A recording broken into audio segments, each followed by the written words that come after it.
Critique of Pure Reason, translated by Max Muller. Introduction, page 6. Division of Transcendental Philosophy. Transcendental philosophy is with us an idea of a science only, for which the critique of pure reason should trace, according to fixed principles, an architectonic plan, guaranteeing the completeness and certainty of all parts of which the building consists. It is a system of all principles of pure reason. The reason why we do not call such a critique a transcendental philosophy in itself is simply this, that in order to be a complete system, it ought to contain likewise a complete analysis of the whole of human knowledge a priori.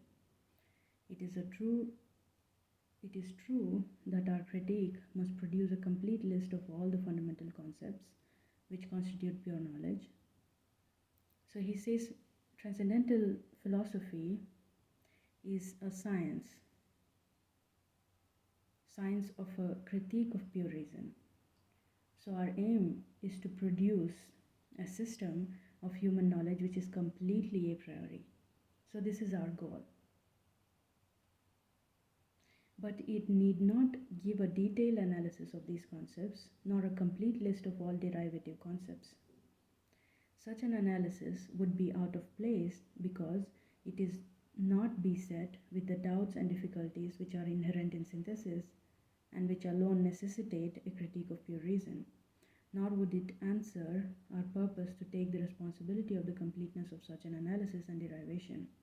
This completeness of analysis, however, and of derivation from such a priori concepts, as we shall have to deal with presently, may easily be supplied if only they have first been laid down as perfect principles of synthesis and nothing is wanting to them in that respect.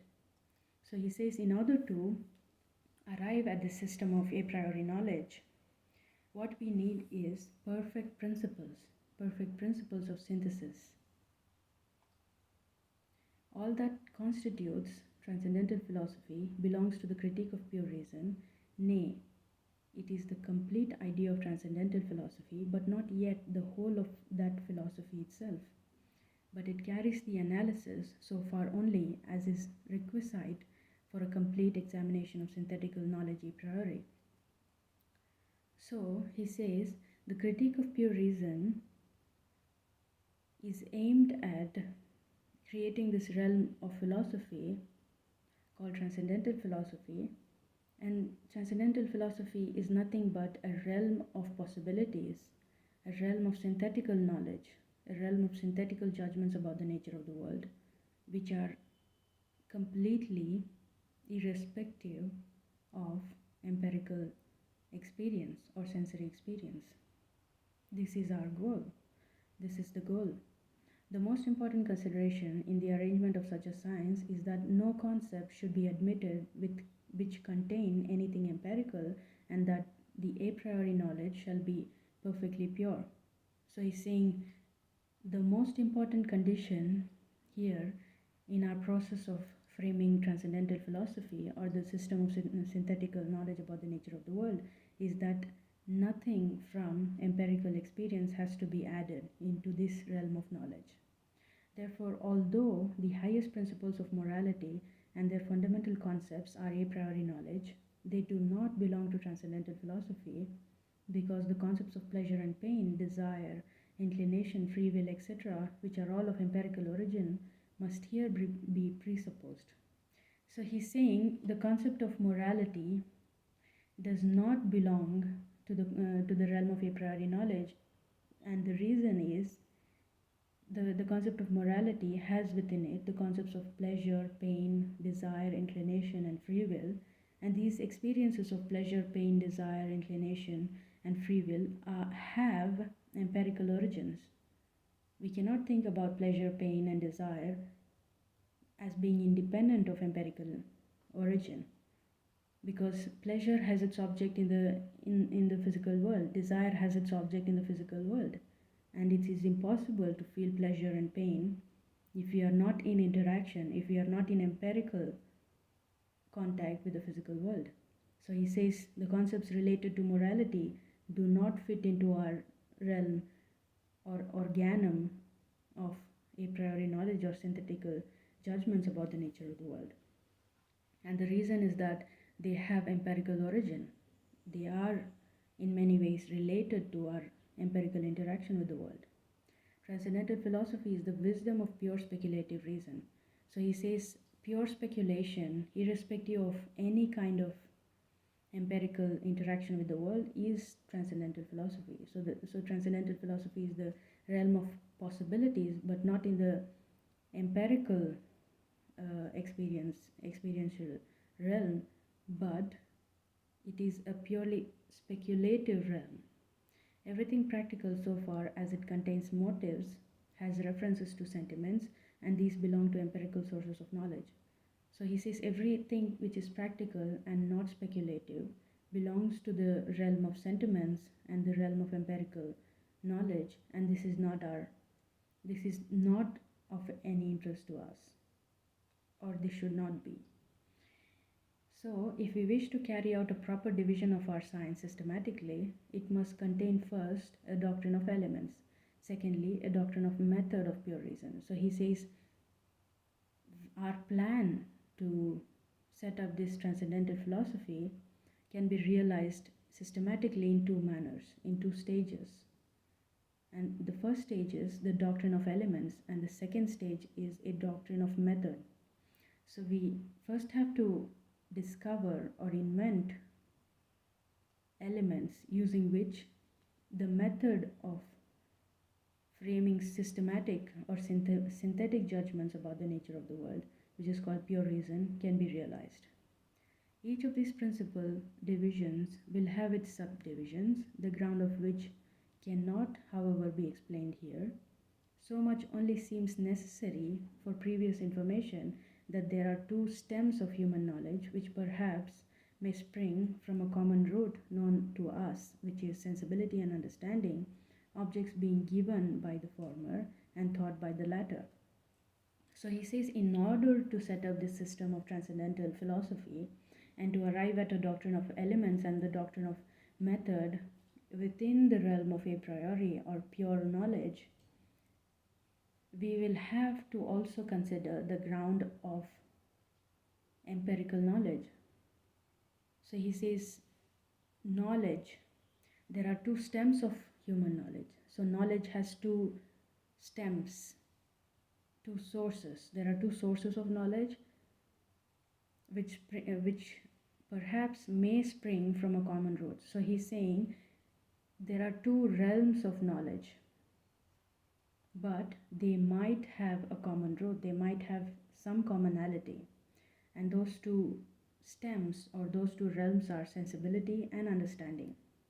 In sensibility, in the realm of sensibility, objects are given to us. In sensibility, the objects or the world is given to us through the senses, through empirical experience. And in understanding, what happens is, in understanding, these objects are thought or understood. So now he makes this clear distinction between sensibility and understanding. Sensibility is our window to the outside world, and understanding uses that window in order to obtain objects and to frame thoughts and judgments about the nature of the object which has been received.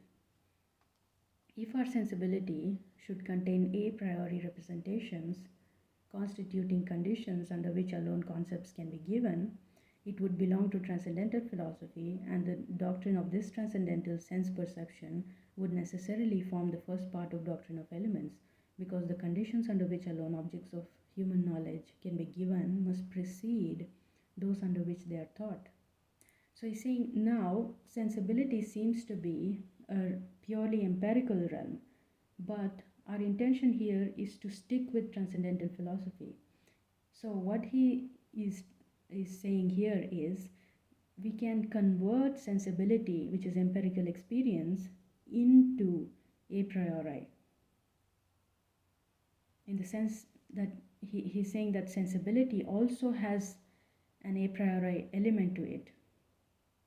We can do that by framing judgments or guesses or statements or propositions about the nature of sensibility itself. So he's saying our sensibility should contain, in order for sensibility to be a part of transcendental philosophy, it has to shun, it has to be detached from the realm of empirical experience. And one way to do that is to suppose that it also has an a priori element, and those a priori elements are representations, and those representations are nothing but conditions under which sensibility is possible. So he's saying our sensibility or our interaction with the world is possible through some conditions, and those conditions could be a priori. And this is exactly what we need to do in order to bring sensibility under the realm of a priori. That is, we will need to find out conditions under which sensibility is possible, conditions under which our senses can interact with the world, because empirical experience is nothing without the senses, without the engagement of the body with the senses. So he says sense perception, transcendental sense perception would necessarily form the first part of the doctrine of elements. So he's saying if our sensibility should contain a priori representations, so he's guessing that sensibility can contain a priori representations, or it can have an a priori nature constituting conditions under which alone objects can be given. So he's saying the pure part of sensibility is nothing but the conditions which are needed, conditions under which alone we can obtain objects from the real world, we can interact with the real world. It would belong to transcendental philosophy. So he says if we can get at these conditions of possibility of sensibility or sensory experience, then sensibility could be a part of transcendental philosophy.